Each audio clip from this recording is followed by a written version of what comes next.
Եթերում լուրերի ժամը 15-ի թողարկումն է, ես Մերի Դանիելյանն եմ, բարև ձեզ։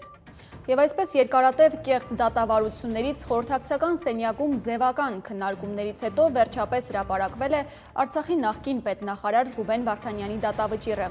Բաքվի դատարանը Վարդանյանին դատապարտեց 20 տարվա ազատազրկման, թեև դատախազությունը նրա համար ցմահ ազատազրկում էր պահանջել։ Վարդանյանին մեղադրում են խաղաղության և մարդկության դեմ ուղղված հանցագործությունների, ռազմական հանցագործությունների, ինչպես նաև ահաբեկչության ֆինանսավորման և այլ բազմաթիվ ծանր հանցանքների մեջ։ Պաշտպանական կողմը և միջազգային իրավապաշտպան կազմակերպությունները գործընթացը դիտարկում են որպես միջազգային իրավունքի նորմերի խախտում։ Վարդանյանի ընտանիքը Բաքվի դատարանի վճիռը որակել է սարսափելի, բայց սպասելի, նաև հավելել, որ այն նման է ամբողջ հայ ժողովրդի դեմ դատավճռի։ Գիշերը կրակոցներ են հնչել Կոտայքի Զովունի գյուղում, մեկ անձ վիրավորվել է և տեղափոխվել հիվանդանոց։ Ըստ տեղեկությունների դեպքի վայրում հայտնաբերվել է Հոնգշի Մակնիշի ավտոմեքենա, որի վարորդը նշված տրանսպորտային միջոցով բախվել է Նիսանի, ապա կանգնեցրել մեքենան, իր մոտ պահվող հրազենից մոտ 30-ից 40 մետր հեռավորությունից կրակոց արձակել մեկ անձի ուղղությամբ։ Հրաձիգն ավտոմեքենան թողնելով դեպքի վայրում դիմել է փախուստի։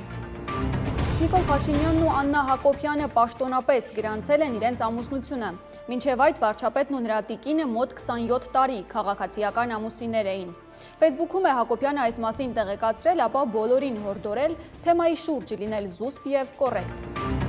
Խոշոր հրդեհ է բռնկվել Բաքվի կենտրոնում, այն սկսել է երկհարկանի բնակելի շենքից, ապա տարածվել հարակից շինություններում։ Տեղական լրատվամիջոցներն արդեն հաղորդում են տուժածների մասին։ Չնայած հրշեջների ջանքերին հրդեհը մարել չի հաջողվում։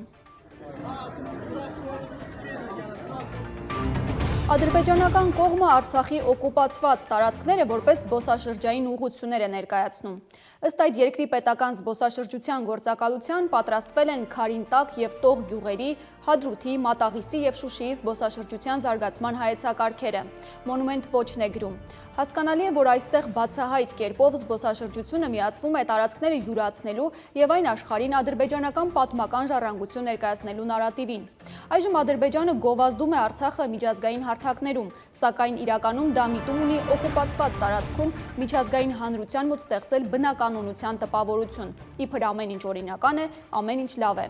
Տուրօպերատորները տարակուսում են, ինչպես են զբոսաշրջիկները հանգիստ այցելելու այդ տարածաշրջան, երբ անգամ ադրբեջանցիները միայն հատուկ թույլտվությամբ են ելում ու տանում։ Վերջում մարզաշխարհին անդրադառնանք։ Ձմեռային օլիմպիական խաղերում ավարտվեց գեղասահքի զույգերի մրցաշարը, որտեղ Հայաստանն ուներ իր պատմական ներկայացուցիչները։ Կարինա Ակոպովա և Նիկիտա Ռախմանի զույգը երկու ծրագրերի արդյունքով զբաղեցրել է 14-րդ հորիզոնականը։ Հայ գեղասահորդները պայքարը սկսել էին փետրվարի 15-ին կարճ ծրագրով, ներկայանալով Արցախ երաժշտության ներքո։ Օլիմպիական ոսկին նվաճեց Ճապոնիան ներկայացնող զույգը։ Այսքանը այս ժամին կհանդիպենք ժամը 17-ին։